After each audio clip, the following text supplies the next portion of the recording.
Tonight on Y News, Labor Secretary Silvestre Bello III signs a memorandum for the partial deployment ban of Filipino workers in Kuwait. Some passengers were dismayed over the minuscule Grab refund. President Rodrigo Duterte to sign the 2020 national budget on January 6, according to Malacanang. Laban Konsyumer hopes issue on water concession deal can be renegotiated. Malacanang PSC Kamao, the DA Food Masters to battle on Sunday for quarterfinal slot. Good evening. It's official. The Philippines Labor Secretary signed today a memorandum on the partial deployment ban of Filipino household workers in Kuwait.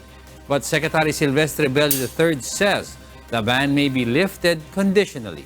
Aiko Miguel tells us why. First-time workers returning OFWs without any existing contract. These types of workers who aim for employment in Kuwait will no longer be deployed beginning today. This as Labor Secretary Silvestre Bello III signed a memorandum for the implementation of a partial deployment ban of Filipino workers in the Gulf state.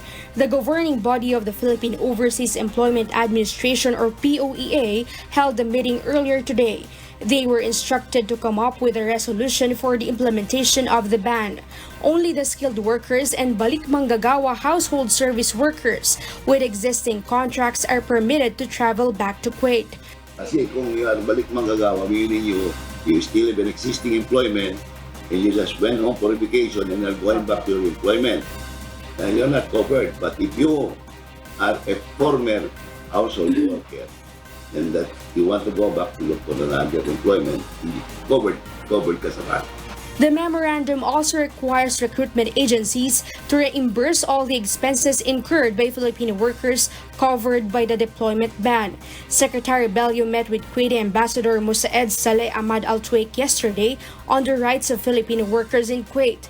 According to the labor chief, the Kuwaiti ambassador asked if the deployment ban could be postponed. But Secretary Bello stands firm the decision to implement the partial deployment of domestic workers in Kuwait will proceed. We might consider. We might try hindi ko pa sinasabi. Mapailan nila ng physical injuries. Secretary Bello underscores if the Kuwaiti government takes no action on the punishment of Villavende's employers, DOLE will maintain its decision to execute the partial deployment ban. Aiko Miguel, UNTV News and Rescue, Manila. The remains of two overseas Filipino workers who died in a car crash in Singapore last week are both back in the Philippines. Last night, the body of Abigail Danao Leste arrived at the Ninoy Aquino International Airport Terminal 2. She was received by some family members and Department of Foreign Affairs personnel. Last Wednesday, the body of Arlene Nucos arrived at the Clark International Airport in Pampanga. Two of the four Filipino workers injured in the crash remain in the hospital, while the other two have been discharged. Ride-hailing app Grab Philippines has started to refund the multi-million penalties imposed by the Philippine Competition Commission. But some users are not pleased with the notifications they received on their Grab app. Harleen Delgado explains why.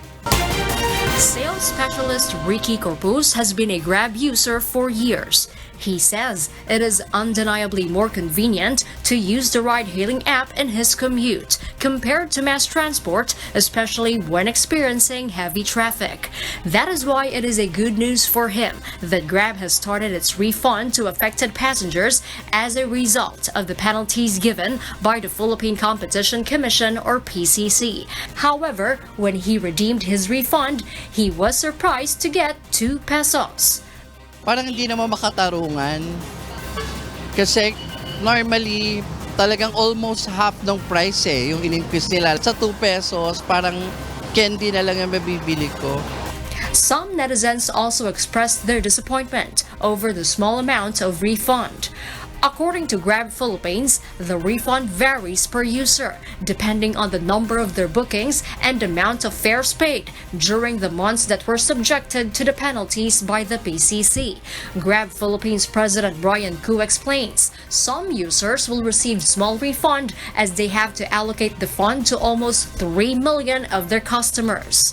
I think the root of all disappointment is a mismatch of expectation and reality. So, ang una ko tanong dun is ano bang ine-expect nila? If you take the average of the 20 million against the 3 million users, nasa 7 pesos lang yan. Even a bit lower than 7 pesos. So, in effect, there really will be some users na below 7 pesos and some above. Brian Koo's claim was confirmed by the PCC. Hindi nangangahulugan na porket ang tingin ng ibang mananakay natin ay malaki ang tinaas ng presyo na kanilang binabayaran pang nag-grab. Hindi nangangahulugan na yun na mismo ang isasauli sa kanya. However, the PCC warns Grab that they must ensure that all penalties will be refunded back to the affected riding public, or else they may impose new penalties. Abay, isang malaking violation yan ng ating decision approving yung kanilang undertaking or commitment sa atin. Hindi naman porket yun ang kiniklaim nila na angkop na isauli lamang sa bawat mananaka. Yun lang ang ating tatanggapin. Kailangan pa rin nating pag-aralan at sisihin ng mabuti kung tama ang kanilang sinoli. The PCC vows to monitor Grab, especially that the ride-hailing firm has no other competitors in the market, unlike motorcycle taxis. Lahat ng ito ay ating ginagawa, pinapasatupad dahil nga wala silang kakompetensya, dahil sila ay parang mistulang monopoliya sa market, At ang ating adhikain ay yung mga ibang mga negosyo na pumapasok dito sa merkadong ito, itong ride-hailing ay magkaroon ng pagkakataon para sila naman ay maging mas malaki at mas viable na competitor sa Grab. Harleen Delgado, UNTV News and Rescue, Quezon City. President Rodrigo Duterte will sign into law the 4.1 trillion peso national budget for this year on Monday, January 6. The presidential ceremonial signing will be held in Malacanang in the afternoon.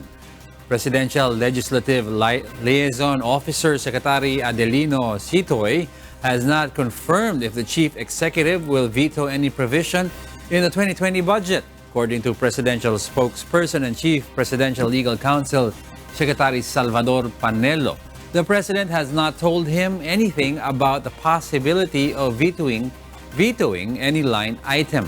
The Department of Budget and Management finished reviewing the General Appropriations Bill last week. A consumer advocate group hopes the issue on water concession agreement can be renegotiated. Laban Konsyumer says for charges to be filed against Maynilad and Manila Water, there must be strong basis that the public has been fooled. Rosalie Cos reports why. Water distribution to consumers may be affected if President Rodrigo Duterte will execute his threat of filing charges against big water concessionaires. Consumer advocate group Laban Konsyumer says it is better to have a renegotiation on the water concession agreement than the filing of RAPs. The customers of Maynilad Water Services and Manila Water Company will be greatly affected if it will not get resolved. Hopefully, hindi tayo mapupunta naman sa husgado. Mas lalong hindi maganda ang mangyayari as far as services to the consumers are concerned. President Duterte has recently warned the executives of the two big water distribution companies he will have them arrested and jailed. The chief executive has threatened them before of filing economic sabotage and syndicated estafa cases.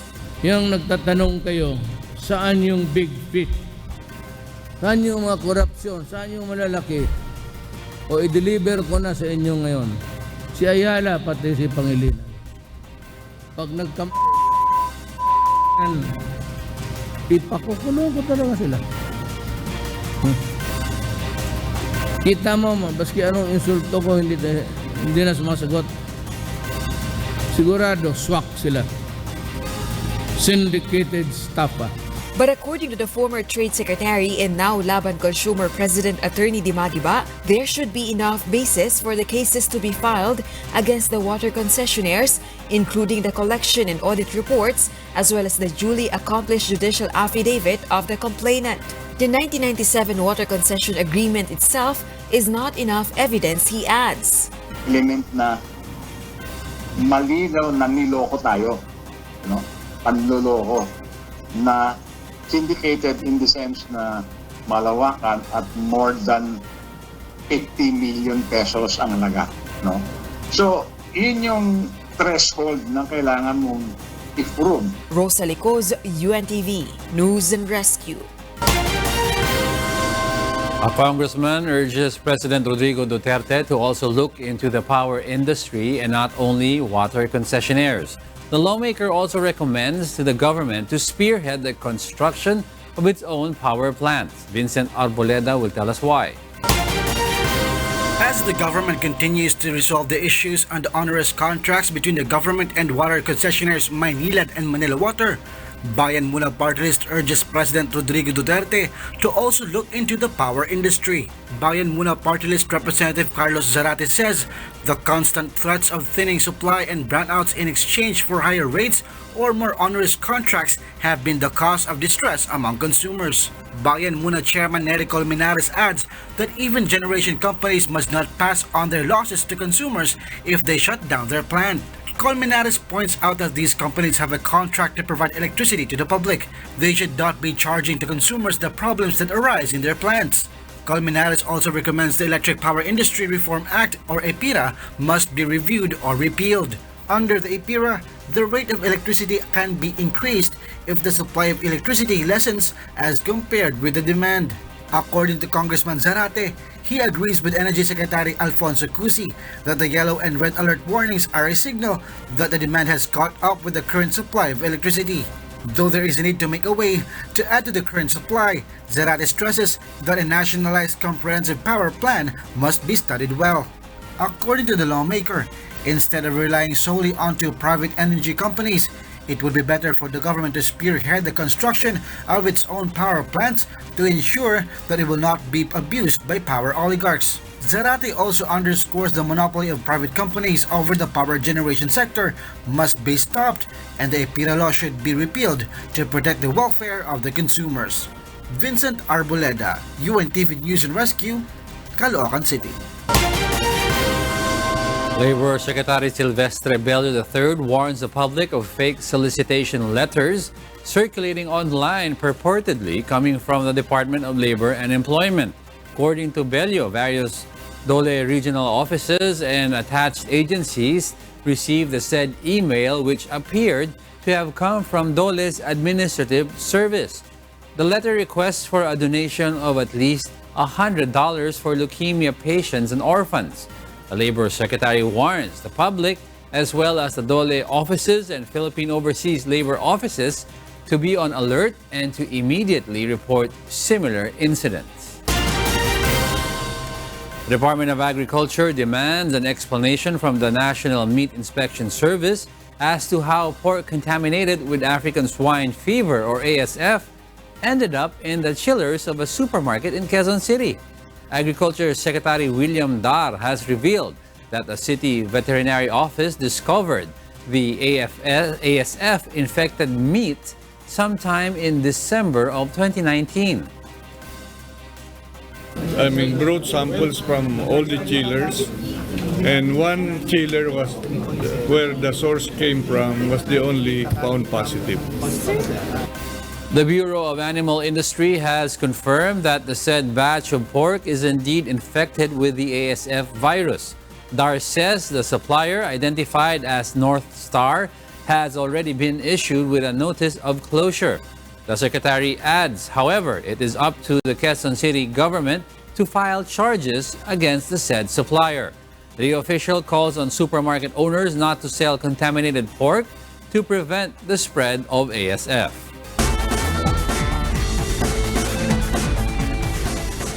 It's a do-or-die Sunday for Malacanang PSC Kamao and Agriculture Food Masters on Sunday's doubleheader. The PNR Warriors, on the other hand, targets to secure a semifinal slot in a hard-court battle against PhilHealth Plus. Bernard Dadis tells us why.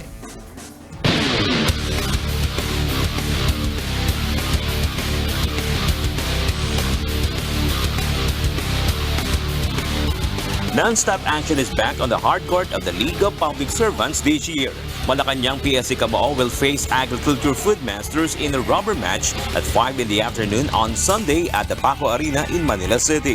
The Food Masters has 4 wins and 4 losses. Should the Agriculture team fail to defeat Cabao, they will be eliminated. Malacanang with 5 wins and 3 losses, on the other hand, will secure a quarter-final slot if they win the battle.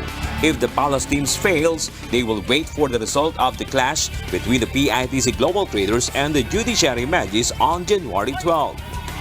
Meanwhile, the DNR Warriors will try to secure its slot in the semifinals as they battle PhilHealth Plus on Sunday's first game at 3:30 p.m. Defending champion AFP Cavaliers is the first team that has claimed the first automatic slot in the semis before 2019 ended. Sunday's game that will emanate from Manila City will be aired live on UNTV with live streaming on its social media pages and via untvweb.com. Admission is free at the venue. Bernard Dadis, UNTV News and Rescue, Philippines. Welcome back to Y News. We pick up to where Angelo Castro III left off. I am Alex Baltazar, and here are the headlines. The Philippine National Railways plans to tighten the security of entire PNR line after recent stoning incidents. Supreme Court dismisses 3 petitions that challenge the provincial bus ban on EDSA. Department of Agriculture to import 35,000 metric tons of onion. Typhoons that ravaged the country last year left behind 16 billion pesos in damages. Good evening. Security will be tightened on the Philippine National Railways route after recent stone-throwing incidents that have damaged trains and even injured some PNR personnel. Even several passengers have condemned such act, which they describe as disrespectful and senseless. Joan Ano tells us why. Philippine National Railways or PNR authorities are set to meet with Department of Transportation or DOTR representatives. This comes after the recent stone-throwing incidents that has damaged parts of the PNR trains. According to PNR General Manager June Magno, they will coordinate with the Department of the Interior and Local Government for the monitoring of the entire PNR line. The PNR will recommend to the DILG to include the monitoring of the PNR encroachment in their evaluation on barangay officials. Kulang po mga pulis sa Pilipinas para bantayan yung buong right-of-way ng PNR. So makakatulong lang po talaga sa amin dyan yung barangay lang tsaka yung community. May symbiotic relationship po kami dyan. What the PNR management doing now is gradually replacing the windows and doors of the train coaches with polycarbonate, a more durable type of glass. They are planning to remove the grills on the windows based on an order from DOTR Secretary Arthur Tugade so that PNR passengers won't look like prisoners. The PNR management says around 3 to 4 stoning incidents are recorded weekly. Even some passengers condemn the stoning incidents. They also urge the PNR to deploy security personnel on the entire railway to apprehend those who throw stones at the trains. Ay sana huwag naman nilang gawain yun. Kasi sa atin naman ang pakinabang ng transportasyon ng tren. Sana naman, mag-isip-isip naman sila na kapahamakan naman yung ginagawa nila. Dapat yun, merong gwardiya na nasa labas. Saka meron silang patrol. Kasi isa ako sa natalsikan ng natalsikan ng dumi. Pambababoy na yung ginagawa nila. Ay yun po'y walang karespe-respetong gawain na isang walang katinuang tao. Kasi po, kung ganyan ang gagawin natin, paano po tayo uunlad? Sana po maisip nila na ito'y para naman sa lahat. Joanna Ano, UNTV News and Rescue, Manila. On the matter of the beep card issue, the Department of Transportation or DOTR reiterates there is no increase in the actual fare of LRT1, LRT2, and MRT3. The agency clarifies that the increase is in the issuance fee of the Beep Stored Value Card. The said card issuance fee hike is an automatic provision indicated in the concession agreement signed by then Department of Transportation and Communications or DOTC and AF Payments Incorporated on March 31, 2014. The previous card issuance fee of 20 pesos has just risen to 30 pesos. The DOTR is reviewing the said concession agreement and all its provisions with the end view of determining how best to protect public interest. Translation devotees expect a new route for the January 9 procession. Not only the route is new, but also the position of devotees and priests during the procession. Harleen Delgado explains why. The National Capital Region Police Office or NCRPO will deploy 10,000 police personnel for this year's Translation. Aside from strict security along the procession route, a no-fly zone policy will be implemented. A liquor ban will also be imposed within the vicinity of the procession. According to NCRPO Regional Director Police Brigadier General de Bolsinas, signal jamming will be enforced within the vicinity. The NCRPO presented a new procession route for this year's Translation. The Andas will pass through the Ayala Bridge and not on the Jones Bridge. Itong Jones Bridge kasi, di ba, nag-advise na ang DPWH na bawal na. Kasi nga, baka mamaya babagsak yan, marami pang aksidente. Once the Andas passes through Globo de Oro Street, the old procession route will be followed. It is expected this year's Translation will be faster compared with that in previous years. This time, devotees will not be allowed to position themselves in front of the Andas. Sinas clarifies the decision is not to change the tradition, but to put order in the procession, which will be led by priests this year. Kailangan nandun yung mga pare at saka organizer. Nandun yung mga madre, nandun yung mga church workers. Because that will establish na solid na hindi pinabayaan. Yun po yung pinakaunang request namin. Diba? Kasi anong nangyari, in all the translations, all the procession, biglang nawala yung pare. Pinabayaan na. Next mo makikita doon na sa harap sa simbahan. Ni-request pa na ang mga pulis ang magharang doon, sila nandun. Fresh na fresh pa sila. Aside from the new route, other roads will be closed for this year's Translation. These include southbound lane of Bonifacio Drive, north and southbound lanes of Rojas Boulevard from Katigbak Drive to UN Avenue, north and southbound lanes of TM Calao to P. Burgos, north and southbound lanes of Taft Avenue, Romualdez Street from UN Avenue to Ayala Boulevard, stretch of P. Burgos from Rojas Boulevard to Jones, MacArthur, and Quezon Bridge, stretch of P. Casal from Carlos Palanca to San Rafael, Palanca Street, southbound lane of Quezon Boulevard, and westbound lane of España Boulevard. Harleen Delgado, UNTV News and Rescue, Quezon City. An influx of commuters may be expected this weekend on the North Luzon Expressway. Meanwhile, thousands of passengers heading for their provinces arrived today at the Araneta City Busport. Asher Gadapan Jr. will tell us why. The long vacation for holidaymakers are almost over, but as they return to business as usual, traffic congestion awaits them. The Metropolitan Manila Development Authority or MMDA, however, hopes the commuters rushing back to Metro Manila will not travel simultaneously at the weekend. Ina-expect po namin na hindi naman sila magsasabay-sabay dahil yung iba po na nagpaplanong umalis ng Sunday, iisipin nila ayaw nila makipagsabayan ng Friday. Yung mga alis ng Friday, ayaw nila makipagsabayan ng Sunday. The North Luzon Expressway or NLEX Corporation, on the other hand, is all set for the inrush of motorists. The NLEX management expects the influx to start on Saturday afternoon to last through Monday morning.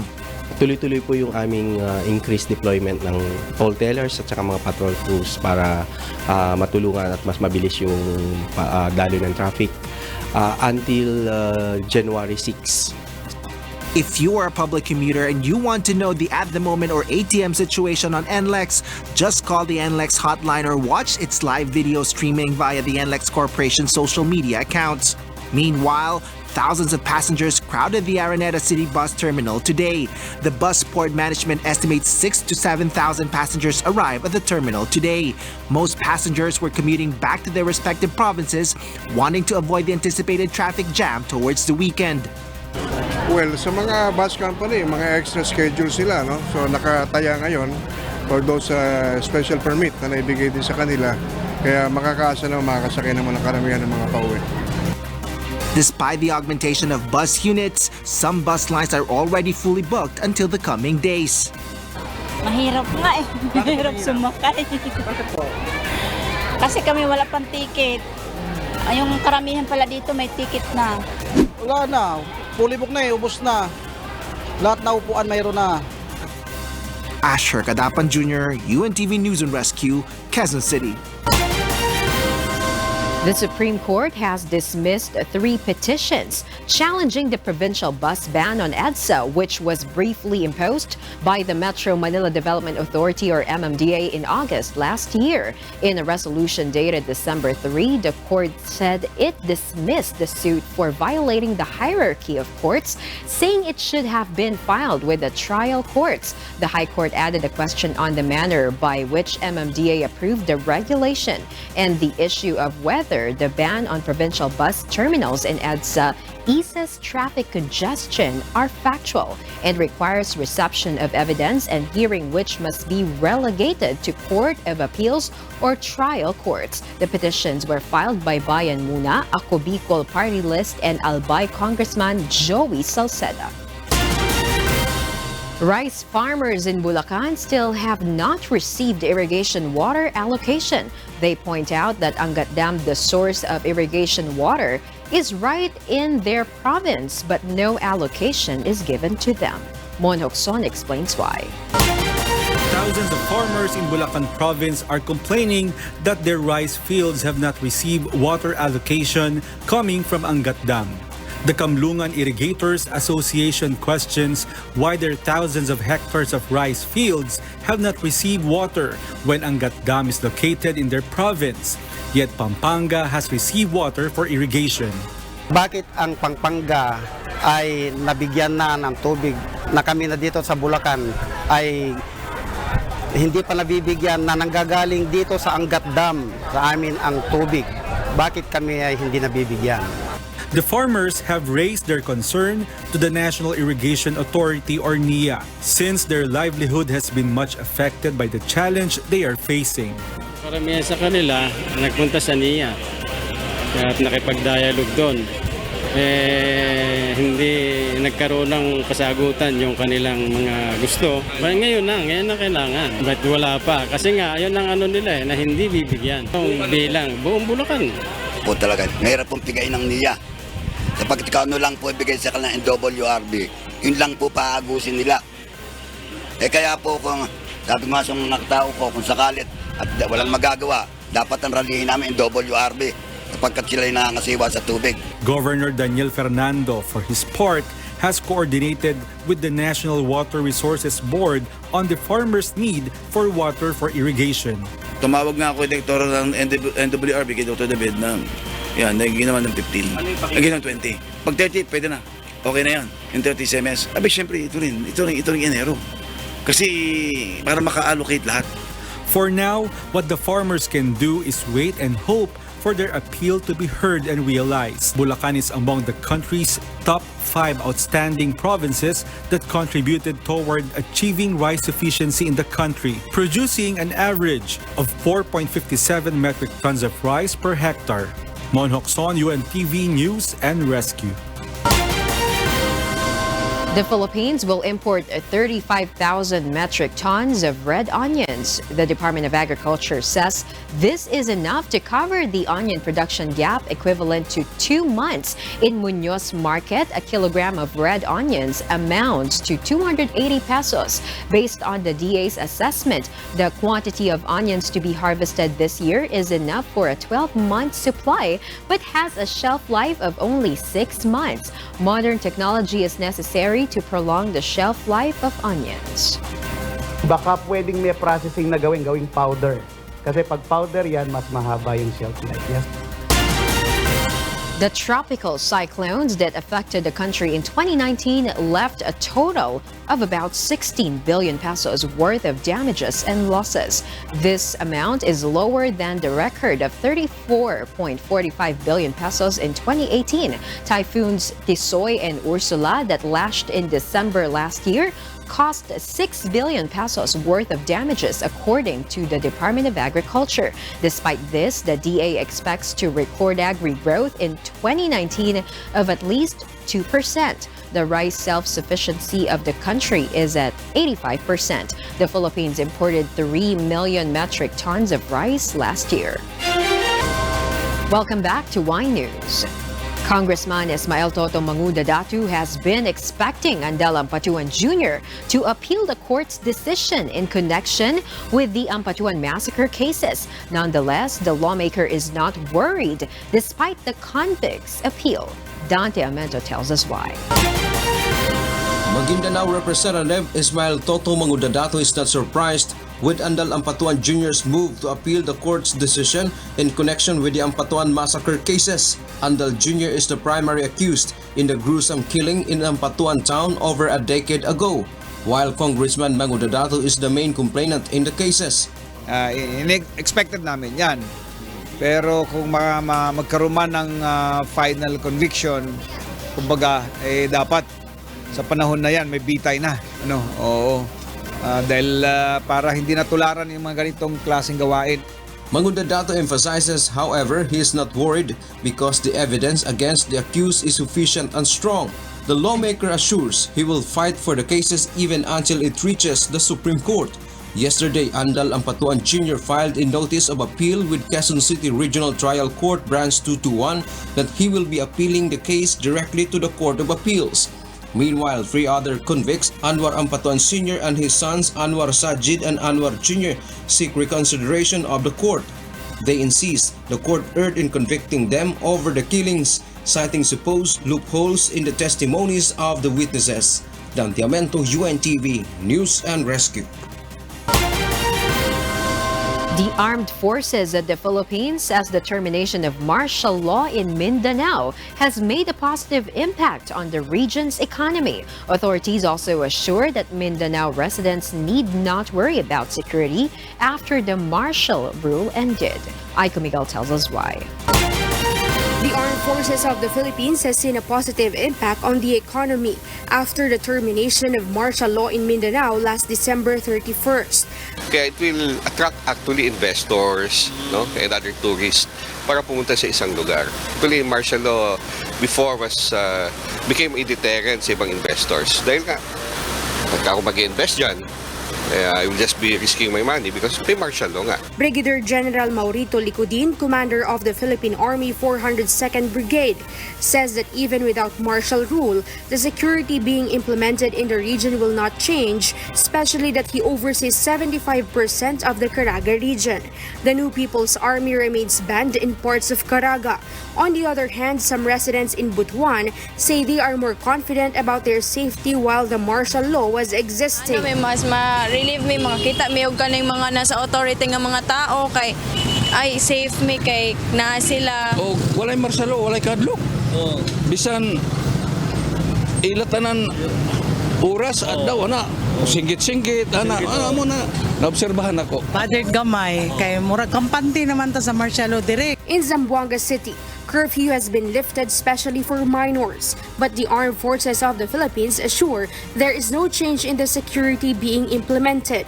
Even soldier visibility and regular patrolling will continue. Ay wala po tayong babaguhin sa ating mga measures upang masiguro po natin ang kaayusan, kaligtasan ng lahat po ng mga mamayan. Yung ating mga magagandang programa, particularly itong ating mga checkpoint operations within the area, ay mananatili po yan. On the other hand, some residents welcome the martial law termination in Mindanao. Iba talaga yung martial law at saka yung ngayon na wala ng martial law dahil yung mga tao parang malayo na sila sa security, okay lang. Wala naman siguro. Mas maganda magandang pakiramdam ko na Bakit po? kasi wala nang gulo. Mindanao was put under martial law for more than 2 years after the Maute ISIS terrorists attacked Marawi City in 2017. Aiko Miguel, UNTV News and Rescue. And for the news abroad, the United States Embassy in Baghdad urges all its citizens to depart Iraq immediately. This comes hours after the U.S. killed Iranian Quds Force leader Qasem Soleimani and Iraqi militia commander Abu Mahdi al-Muhandis in an airstrike. American citizens are advised to heed the January 2020 travel advisory and leave Iraq right away. U.S. citizens should depart via airline while possible, and failing that, to other countries via land, the embassy says in a statement.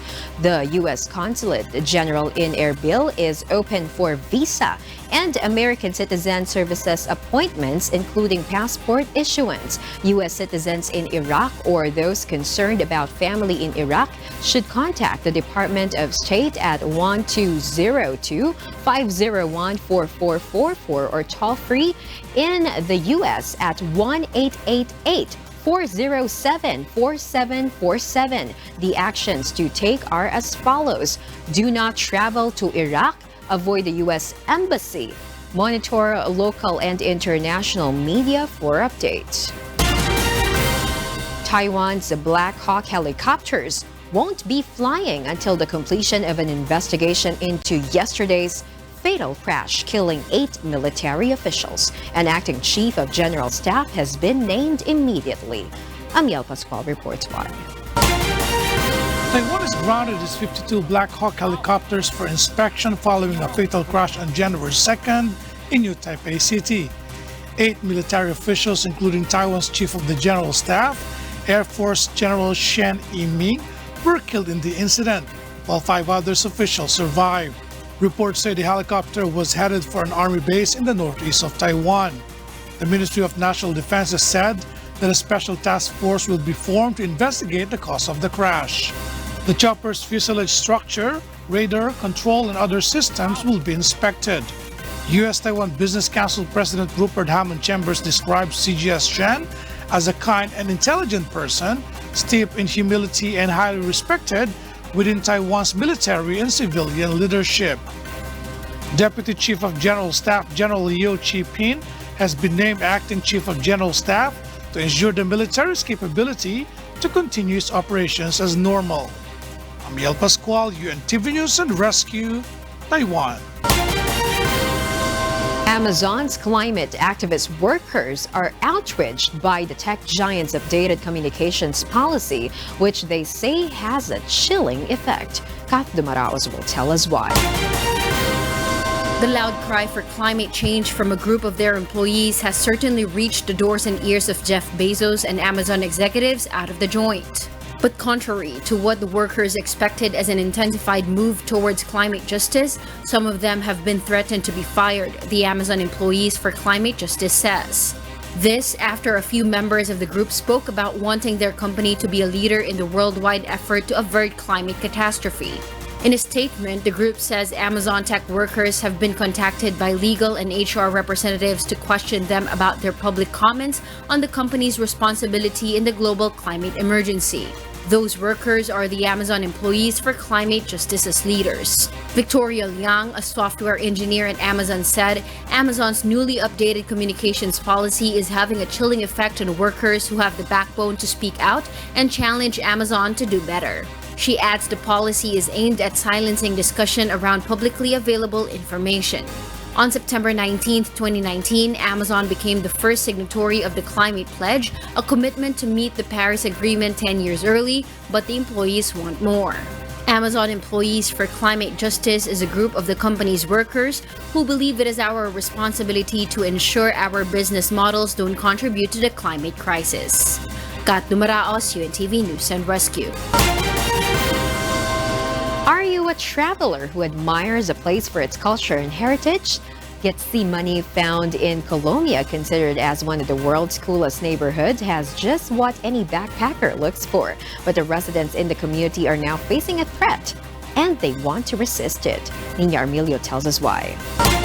Vibrant street art, colorful walls, dynamic music, lively streets, peaceful and calm everyday life. These are just some of the many reasons why backpackers never forget to add Getsemani to their Colombian Caribbean coast itinerary. Getsemani used to be a suburb of the Colombian city of Cartagena, but now its residents are trying to resist gentrification that has been looming over them for over a decade. Its cultural authenticity led Forbes magazine to include Getsemani on its 2018 list of the 12 coolest neighborhoods in the world, alongside Sands Barcelona, Amsterdam Noord in Amsterdam, Navy Yard in Washington, and Maboneng, Johannesburg. Since its founding, Getsemani had been the poorest area in Cartagena. Its condition remained that way until 12 years ago, when international tourism arrived in the neighborhood. The Getsemani Community Action Board says the Forbes rating only refers to the experience of the people who visit, but does not show the community's background, which coexists with tourism and all the problems. Security problems, a lot of robberies, and a lot of drug use have since been faced. Public services and even the drainage system have also degraded. Residents call on local authorities to protect Getsemani's heritage, for it to last, to be witnessed and be experienced by the next generations. Nina Armilio, UNTV, News and Rescue.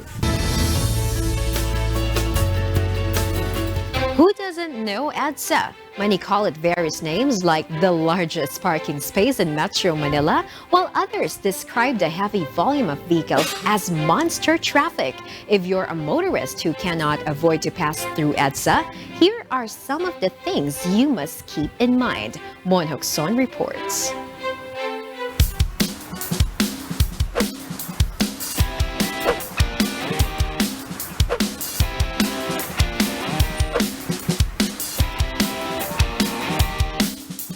Epifanio de los Santos Avenue or EDSA, the busiest road in Metro Manila. It usually makes headlines as it greatly affects the lives of many people. If you're a motorist, here are some of the things you must keep in mind when passing through EDSA. The implementation of the yellow or bus lane. City and provincial buses are only allowed by the Metropolitan Manila Development Authority or MMDA to use this lane. But there is an exemption to the rule for vehicles making a right turn and those in emergency situation. Traffic enforcers apprehend private vehicles running on the yellow lane. The blue or motorcycle lane. This is located on the second lane from EDSA's inner lane. Take note, the blue lane is designated for motorcycles and not dedicated only to them. It is also a must for you as a motorist to understand that the number coding scheme is strictly enforced from 7 in the morning until 8 in the evening. The no window hours is also imposed on EDSA. Avoid wrong turns by remembering the U-turn slots along the route you usually traverse. U-turn slots can be found in different parts of EDSA. Heavy traffic greets you in the morning, whether you are a motorist or a public commuter. It also accompanies you on your way home after work or school. But what really are the causes of the heavy traffic on EDSA? Find out the full details this coming Sunday, 9:30 a.m. in Manila. Mon Hokson, UNTV, News and Rescue. And those are the reasons behind the news this January 3, 2020. On behalf of Angelo Castro III, I am Alex Baltazar. And before we close, we will recap with today's significant sound bites. Because we need to know, we will always ask why. Good evening. You might consider. You might try to because not happy with it. Parang hindi naman makatarungan. Kasi normally, talagang almost half ng price yung in-increase nila. Sa 2 pesos, parang candy na lang yung mabibili ko. Na malinaw na niloko tayo, panloloko. Syndicated in the sense na malawakan at more than 50 million pesos ang halaga. So, yun yung threshold na kailangan mong i-prove.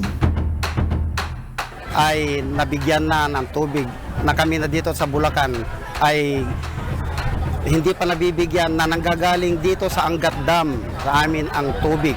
Bakit kami ay hindi nabibigyan?